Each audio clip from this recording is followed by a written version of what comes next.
All right, I am recording this class on Zoom because I offered the chance for anybody in a previous class that wanted to be here to be able to participate in our conversation.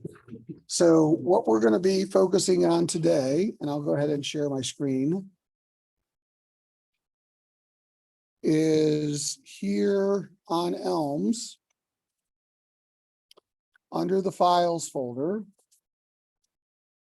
I put in two files under March 1st in class. Basically, one's called historical example, the other's called LMT KVD. Those are real world ROIC trees and CFIs.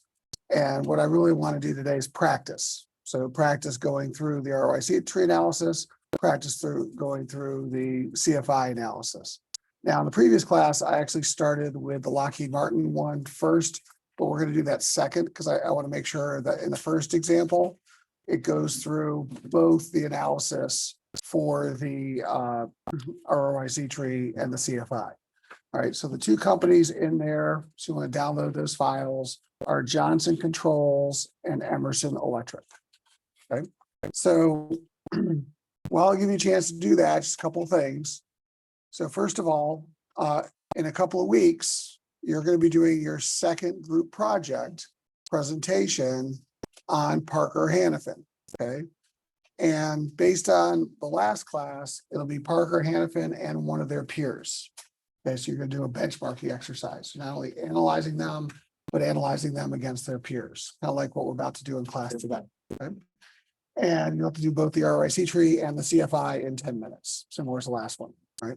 Now, also, by the way, there's peer reviews at each one of your group projects. So if you do need to do a peer review, I'd set a deadline for today for the EIC peer reviews.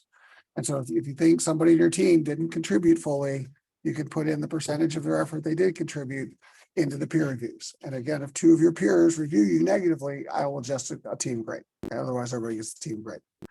So that's coming up. So that's in 2 weeks.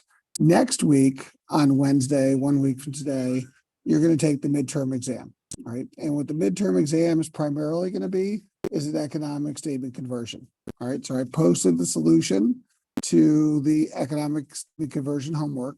I also posted 2 practice midterms in the files section, which were previous midterms that people had to convert.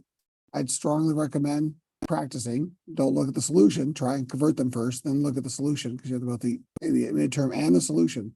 But that's the midterm next week.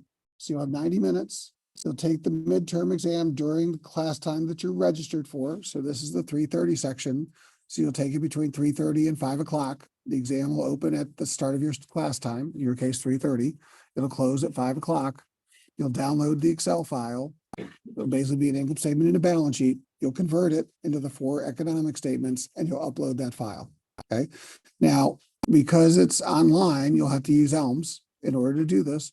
It's an individual exam. Now, you don't have to be here physically in the classroom to take the exam. You can take it anywhere. All right. There's no collaboration. All right. And you can't use the solver.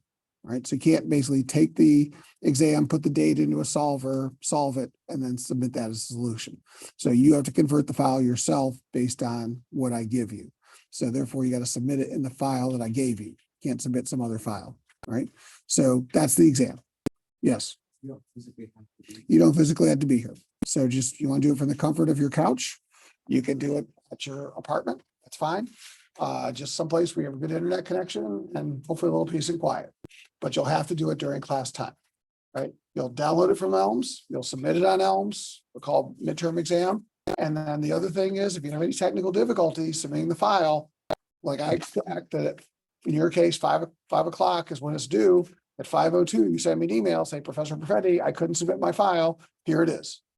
Don't say I couldn't submit my file and don't include the file. Like, you have to submit the file with the email, and timing matters. So if you send me one at 6 o'clock, I'm probably not going to accept it. So if you have a problem, submit it right at the time of the midterm. Hopefully you won't with Elms, but obviously technical difficulties can happen. Now, if you have an accommodation, right, and you have gotten permission from me in advance, there'll be a second midterm link, okay? And it'll be called the alternative midterm exam. All right. So the only difference is they're both the same midterm exam. It's just some people with accommodation have a little bit more flexible time. So the alternative midterm will be available all day. Okay. Whereas the regular midterm is only available for 90 minutes during your class time. Okay. But you don't take the accommodation exam if you don't have the accommodation. Okay. So either you have a DSS accommodation or you talk to me about something else that says you got to take it at a slightly different time, but you know who you are. That's the alternative midterm. Everybody else will take the regular midterm exam. Okay. Same exam, it's just one is timed and the timing matters for everybody. Questions about the midterm next week? Hopefully pretty straightforward. Yes, sir. I'll give you the labels, the 1, 2, 3, 4s. It'll look just like the practice midterm, just different numbers. Might have a couple of different categories, but other than that, I'll give you the labels. Okay. Remember, TAs have office hours this week. Take advantage of that, whether it's helping you on preparing for the midterm or whether it's helping you on what we're about to do with CFI ROIC training. Yes. It's like no notes. You could use notes. Yeah, just your own notes. Okay. All right. Other questions? All right, so let's spend most of our time today kind of going through the ROIC tree and the CFI. So as I said, we're going to start with the first one, the first file, which is the one on Johnson Controls and Emerson Electric. Let's go back and start sharing that. All right, so in this file, there's two companies. Basically, you have 2 5-year ROIC trees with their latest data, yearly data, okay? And so what I'm going to ask you to do is I'm going to give you basically, call it 15 minutes, see how that goes, to basically analyze the ROIC trees of each of the 2 companies and to compare and contrast, okay? So go through the Johnson Controls ROIC tree, go through the Emerson Electric ROIC tree, and then tell me who's doing better.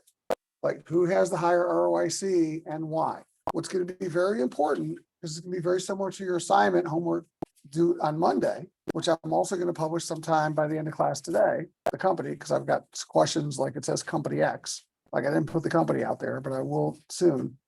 But the idea is that when you're going through, go from left to right, start with the first level. Don't just look at the numbers. Now, I told you on Monday, we kind of looked at first and last year. We also have to start looking at what's happening in between, okay? So if you notice a trend, so for example, with Johnson Controls, you can see that they started with 5% ROIC, they ended with 6.9% ROIC 5 years later, but it did dip to 3% in 2020, okay? Probably due to COVID, but nonetheless, we do notice a dip. So that's the point of the in-between, okay? And also it's important to connect the dots. So for example, if it goes from 5 to almost 7%, or was it 6 point, it's kind of small, hard to see, 6.3%, why? Was it the tax rate that caused it to go up? Was it the operating margin that caused it to go up? Was it the productivity that caused it to go up? Connect those dots as well. Don't just read the numbers. That's what I want you to start to practice on, okay? So this is not for a grade. You guys are welcome to work collaboratively. For the people on the Zoom, I'll probably put you into a little breakout room here on Zoom to let you guys work on this as well. And again, in about 15 minutes, we'll debrief this, okay, 10 to 15. So just the ROIC tree, then we'll go through the CFI after that. All right, but right now, focus on ROIC tree for Johnson Controls, Emerson Electric. Okay, questions? And again, you're welcome to work in ad hoc teams. This is not for a grade. Help each other out as you guys work on this. All right. But be aware, I will be calling on people to answer this question. Okay. I forgot to buy the Cush ball. I'm going to buy a Cush ball from Amazon and throw it at you. Okay. So it won't hurt you if it whacks you across the head. But nonetheless, I'll still call on people if I don't have any volunteers. So get to work. All right, so for the people online, as I said, I'm going to put you into a little bit of a breakout group if you guys want to work together. And then I'll pull you back in when we're debriefing.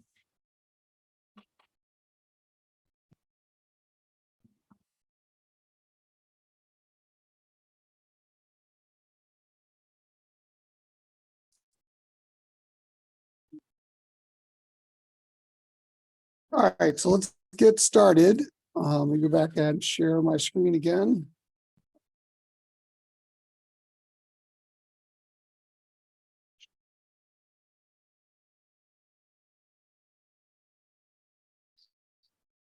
So let's start with Emerson Electric.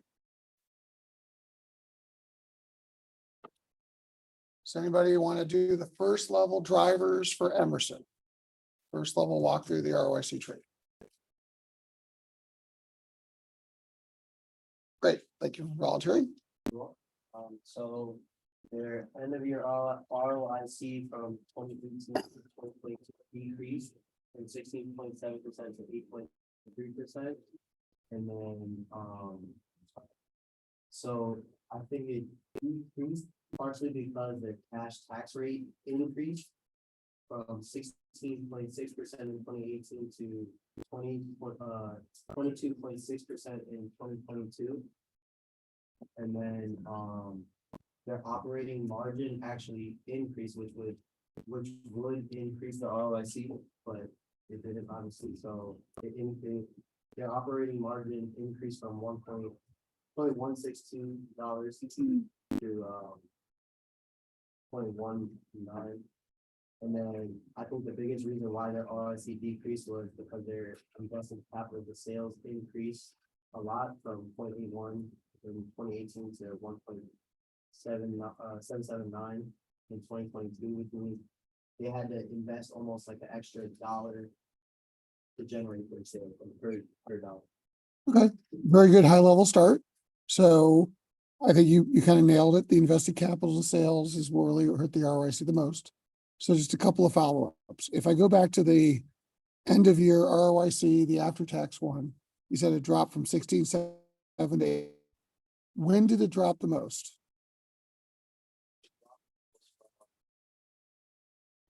2020 to 21. So what happened in 2020 to 2021 when it went from 14.4 to about 9.8? What was the big change? Tax rate 4% or 3.2%. Okay, so that hurt them, but you can still see the pre-tax ROIC that year went from 17 to 12, 16.9 to 12. So what happened as a top level driver that made that go down? Was it the margin?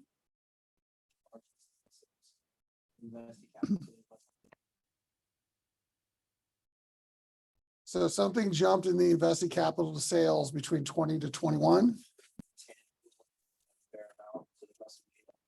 Acquisition. So they made some large investment, probably an acquisition if the intangibles are going up.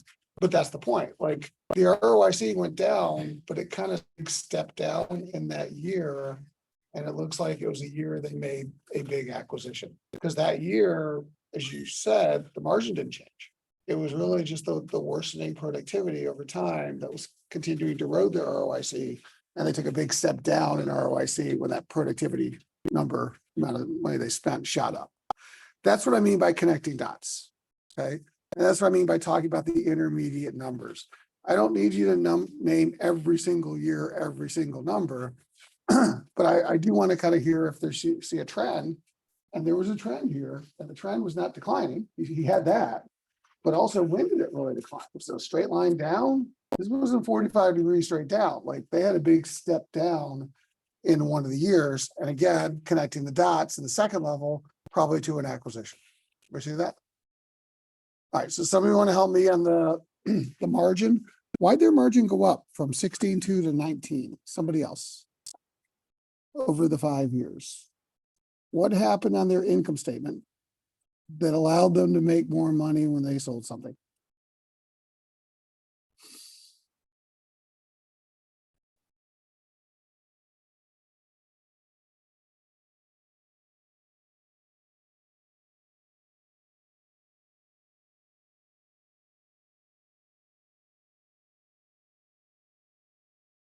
Yeah. I mean, overall, their gross margin went up by 10%. But that's also so From what to what? from 0.47 cents to 0.52 cents. Which even though Their SG&A costs went up from 0.265 to 0.3, going up 13%, and their depreciation also, the paper that went up about 2 cents from 0.04 to 0.06. Believe that the gross margin was enough to offset those increases. Okay, which led to the higher operating margin. Gross Yeah, higher gross margin led to higher operating margin. Okay, great. What else happened on the balance sheet? What caused that productivity to worsen so much? I think we had a hint of that when he gave the first level driver, but was it working capital? Was it PP&E? Was it intangibles? What happened that caused them to go from spending 81 cents per dollar to generate sales to $1.80, 78 to basically $1.78 to generate a dollar sales? What changed in their balance sheet?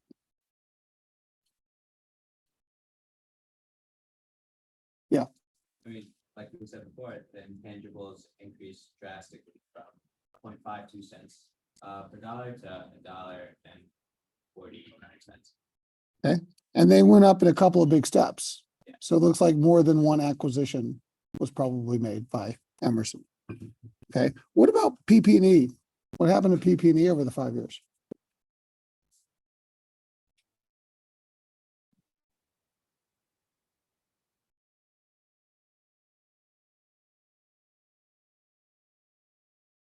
Started out at what?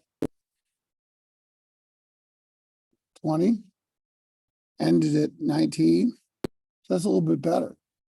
Although it actually spiked to 33 and then went down. Okay. Two things could be happening. One is the acquisition. Two, this doesn't actually tell you what happened to sales, but maybe sales tanked a little in COVID. So you got the same plant, a whole lot less sales, your PP&E to sales could spike. So that could be happening here as well. We'd have to do some further investigation on that. But overall, for over 5 years, they got a little more efficient on their PP&E. What about working capital? Will that get more efficient or less efficient?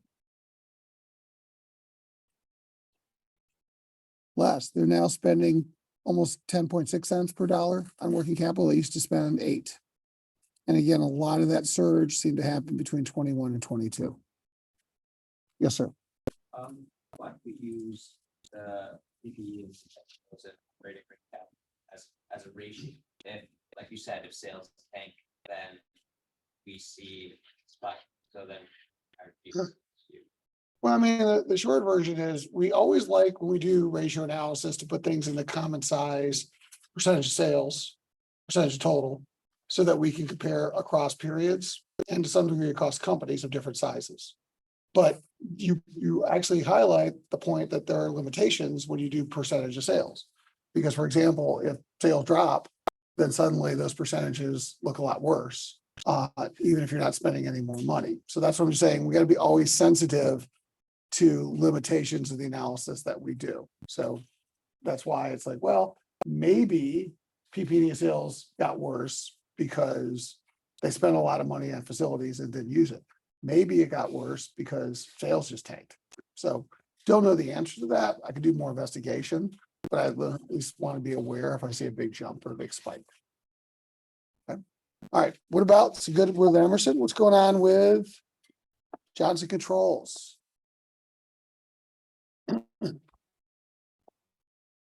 How's their performance getting going on? First level drivers. Somebody else who hasn't spoken yet.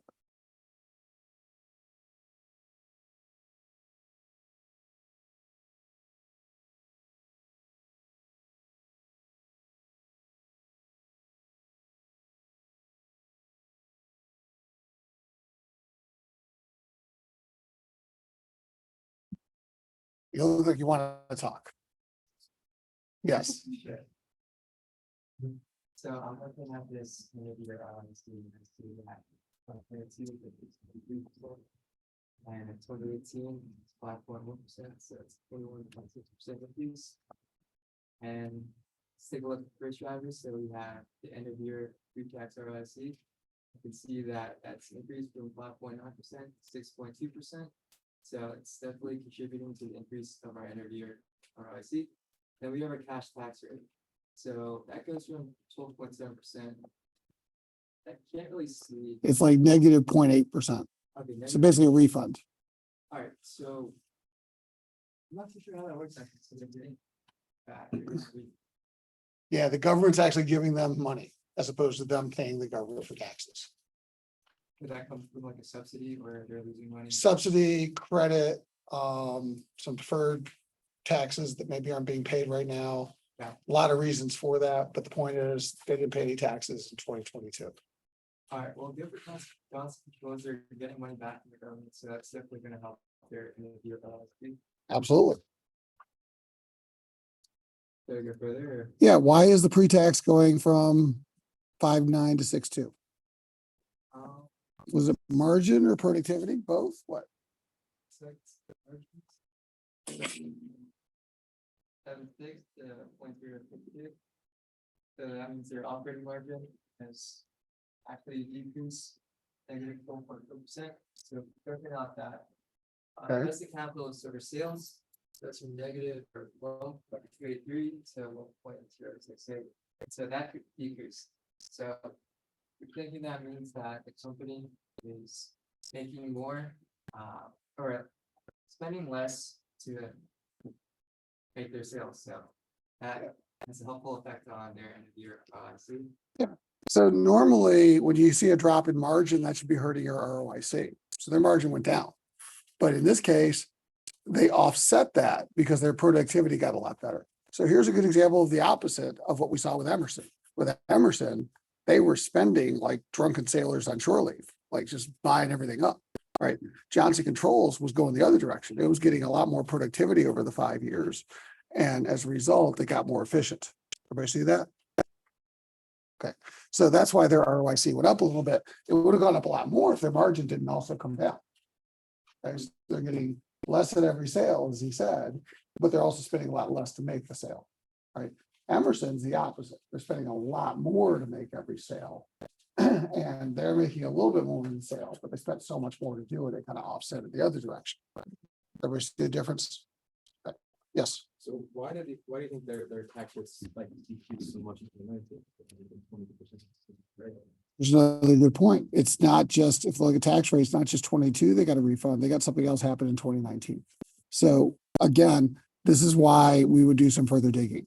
And the advantage of having a tool like Bloomberg is I bet within 3 to 5 minutes, we would have an answer to that question because you can go click down on that. All right. But that's actually the other point. Like when you do your presentations in a couple of weeks on Parker Hannifin, if you see a really weird number, I would expect in your presentation that you actually know the answer to that. Or if you see a big jump in goodwill, like you will for Parker Hannifin in 2022, because you guys already talked about that in EIC. In EIC, several of you mentioned they did an acquisition of a company. It was called Magit or whatever they're called, Agate, whatever they are. They bought somebody last year. So you'd expect to see a big jump in goodwill. So that would be the point. This is why the jump in goodwill. They bought a company. So those are the things I would expect you to call out as you get more familiar with these analysis. But right now, we're just connecting dots in class today. All right, last question. By the way, if we did the second level driver for Johnson Control, why'd their margin get a little worse? What you'll see is that the gross margin stayed flat. It was really an increase in the SG&A. Okay, from 225 to 26. That was the drop in the operating margin, right? And what happened is was pointed out in invested capital sales, why the productivity get worse. A little bit more spending on PP&E to sales from 14 to 17, but they really had a big drop in working capital from 9 to 3. So it was really all about that, the acquisitions they made, the big jumps in goodwill. All right. So CFI, yes. I'm a little confused. So you're saying that invested capital over sales is a measure of productivity. Mhm. How come operating margins? What do you consider operating margin to be a measure of productivity or not? Well, one's income statement productivity. Some people call the productivity of spending in the income statement. I'm thinking operating margin is income statement productivity. Invested capital sales is balance sheet productivity. And so free cash flow is going to look at both because free cash flow is gross cash flow, cash from the income statement. Free cash flow is also gross investment, cash going into the balance sheet. So I could technically have productivity on either side.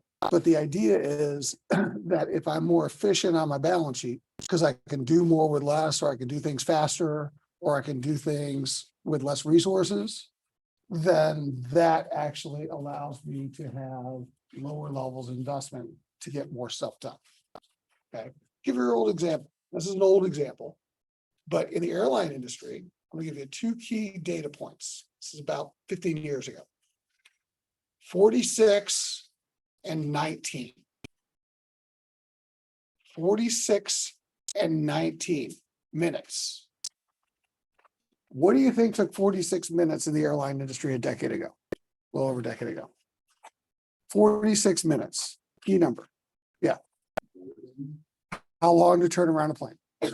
So for the time the plane landed, got to the gate, lost your luggage, got you off, got the new people on, and was ready to leave, it took an average of 46 minutes to turn around a plane. That was the industry standard. What do you think was 19 minutes? Which airline? Southwest. That was their competitive advantage. They could basically turn around a plane every 20 minutes.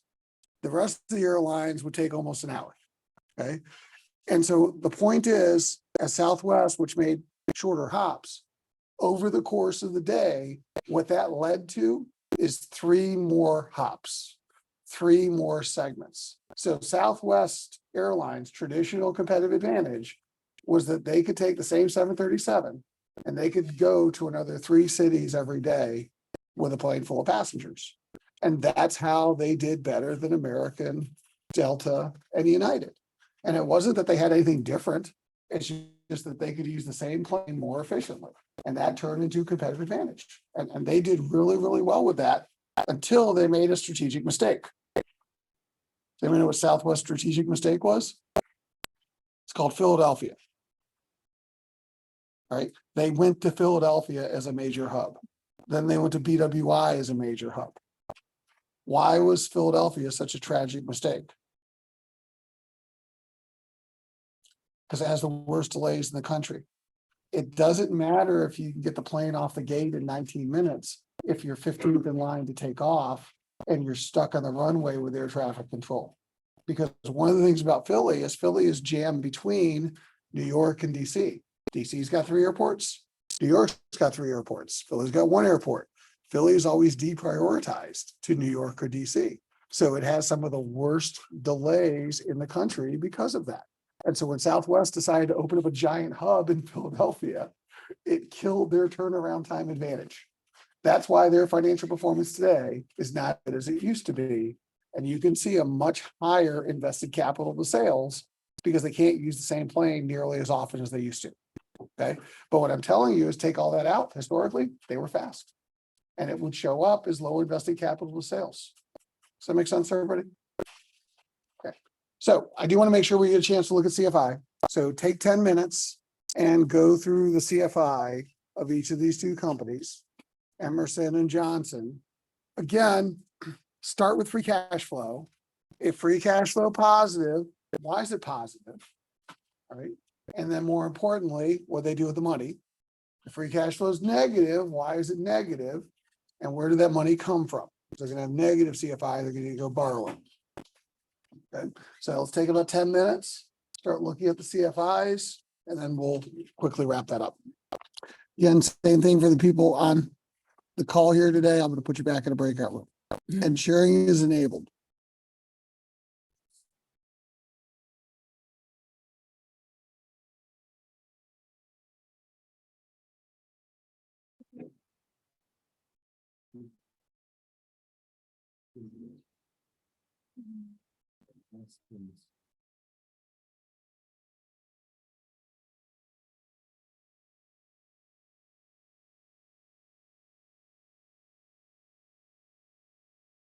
All right, so what can we say about Emerson Electric's free cash flow?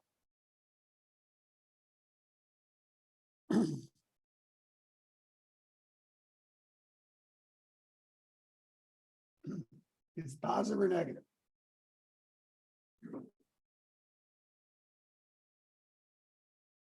You look like you want to say something. Go ahead. -2.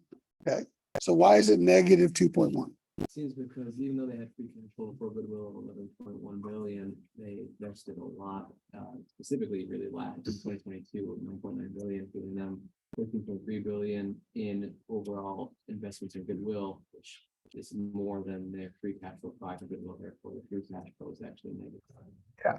And we can almost tie this back to the ROIC tree, because the ROIC tree, when he went through it, he was like, look, big jumps in invested capital and sales. On the CFI, we see big spending for goodwill and to some degree investment.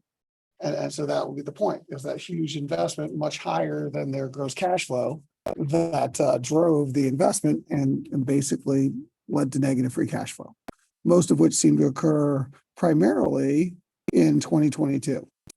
Okay. Now, the other thing we noticed about Emerson is that their gross cash flow was around $3 billion a year. It dipped in 2021 to about 2.3 billion, but it averaged almost 3 billion a year. Okay. Slightly lower in 2022 than 2018. Okay. But they definitely, with the one exception of 2022, their CapEx to depreciation rate was well over 100%. So it also looked like their investment rate was 30 to 40%, but basically it looks like they were reinvesting. Okay. But nonetheless, they had enough gross cash flow between 18 and 21 to primarily cover that investment before goodwill, including in 2022. And it was really the investment in goodwill that sent their free cash flow negative. Okay. So it was the acquisitions that caused the free cash flow to go negative. Right. But if we look at their investment, they were putting money in, but they probably weren't trying to grow dramatically based on that reinvestment rate and that CapEx to goodwill ratio. Right. Now, how did negative 2 billion of free cash flow turn into negative 650 million of CFI? What happened in the non-operating cash flow side?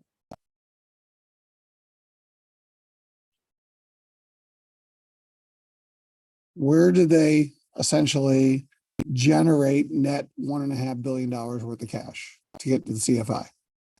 So it was still negative, but it was less negative. I mean, if you look at the big numbers there, extraordinary gain, did that help or hurt their CFI? All right, so they got a big extraordinary gain, 2 billion helped their CFI.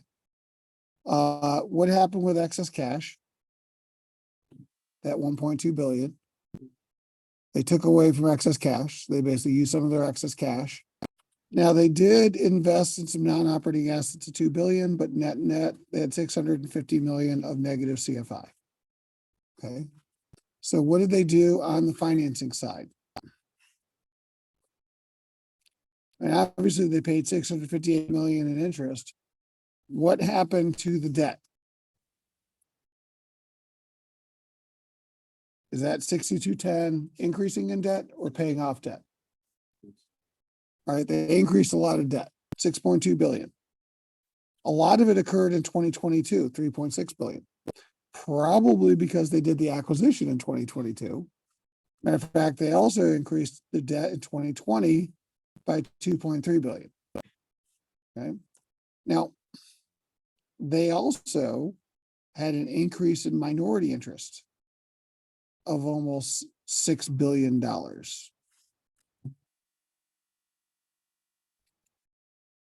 So that means cash going out or cash coming in, that negative 5,900. It's coming into them from the minority stakes. So maybe they sold something off, 5.9 billion. We could go investigate that. But that helped their cash flow. And why this is important is because that 5.9 billion of cash they generated from a minority interest, that $6 billion worth of new debt, also allowed them to pay out, if you look at dividends, $6 billion in dividends, which were pretty consistent of about 1.2 billion every year. And they basically paid off $4 billion share buyback.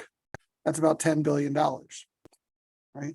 So they kind of needed that borrowed money to pay off that 10 billion, but a little different than what we were looking at on Monday, because kind of think about this. They had 11 billion of free cash flow before their acquisitions for goodwill, right? And they basically paid out 10 billion in dividend share buyback.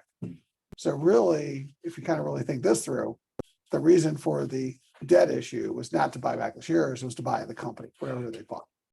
Okay, kind of thinking through, I don't know, cash is fungible, but you can only see that they weren't just using it to buy back stock. They were using it to fund some acquisition growth, inorganic growth. Yeah. Did you bring up a minority interest?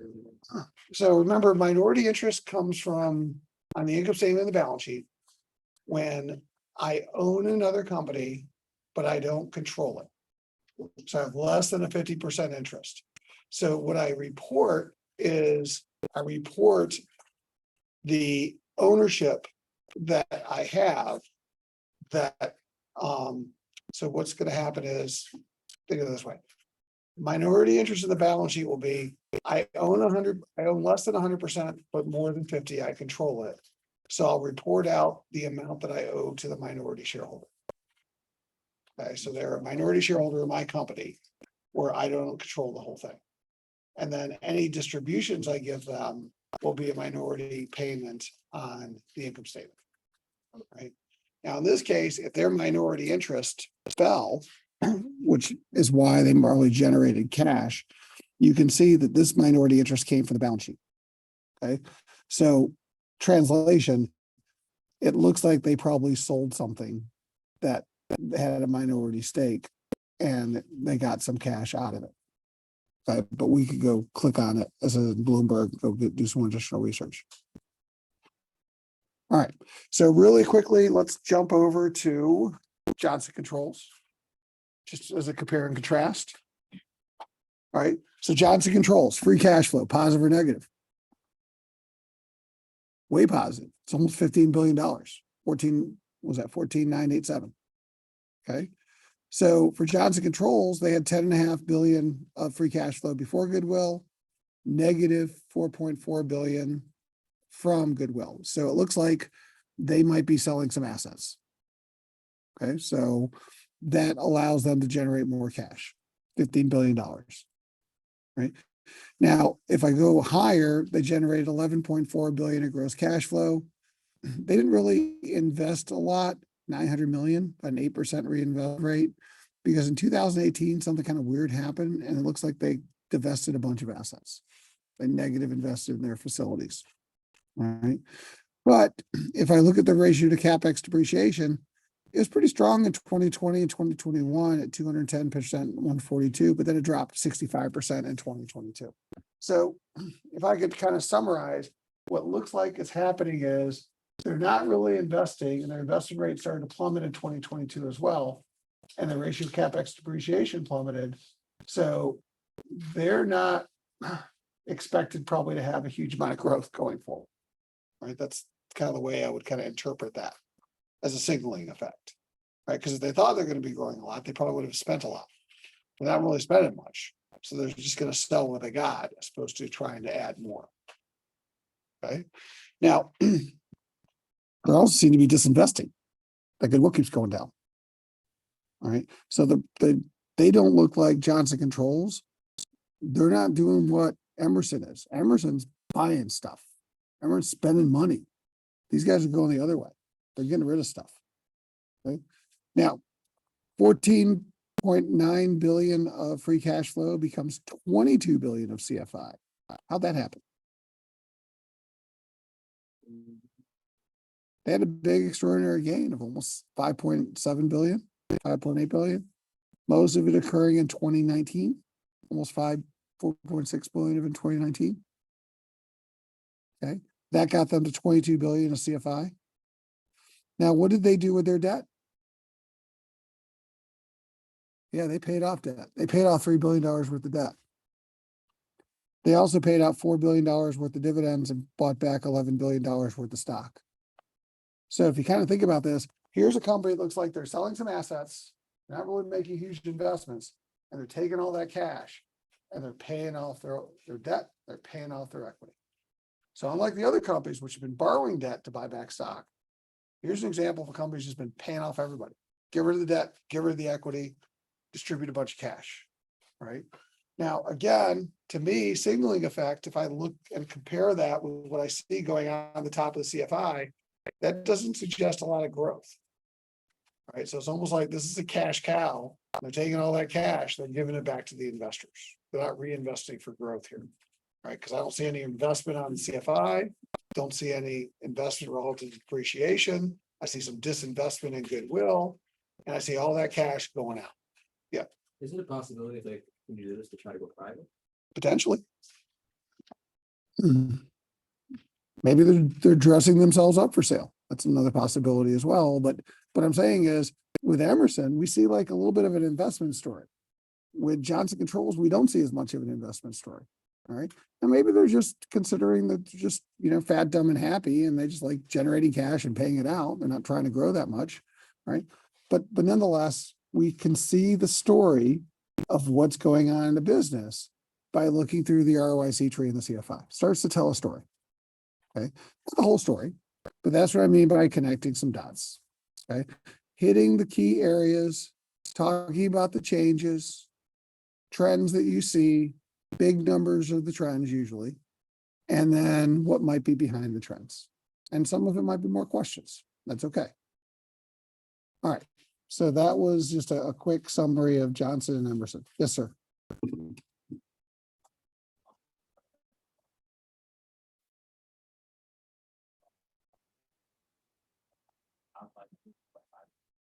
It's a great question. So I would say for homework 6, it's probably okay to just stay within the assignment and do the work where you're just continuing to kind of figure out how all the things to come together.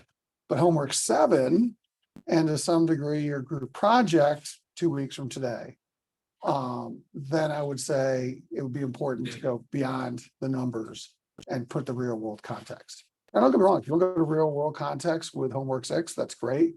But I'm just saying, like, that's what we're trying to get to, just like with EIC. Right. I know some of your teams probably unhappy with some of your group presentation grades, but I took out points in every single class. Like, for example, if you just said the beta for Parker Hannafin was a little higher than their industry, like, okay, why? Like, without the why, that's not helpful. Well, same thing is true with an ROIC assignment. Same thing is true with a CFI. There's always a why behind these numbers. And so it's great to get to the why. That's what makes us better at what we do. Right. But right now, I know in the very first homework, you're still trying to put all these pieces together. So that's okay. But we're going to get there very, very quickly. Okay. All right. So your homework due Monday, 10 a.m. is on Union Pacific. All right. I posted it while you were working on this assignment. There's an ROIC tree for Union Pacific. There's a CFI for Union Pacific. You're going to walk through both of those. You're going to write it up, minimum 500 words, put it in for Monday's class. Okay. TAs have office hours the next couple of days. If you are struggling at all with this, please take advantage of that. Okay. All right. Good luck, everybody. Thanks for coming in online, everybody. Bye-bye.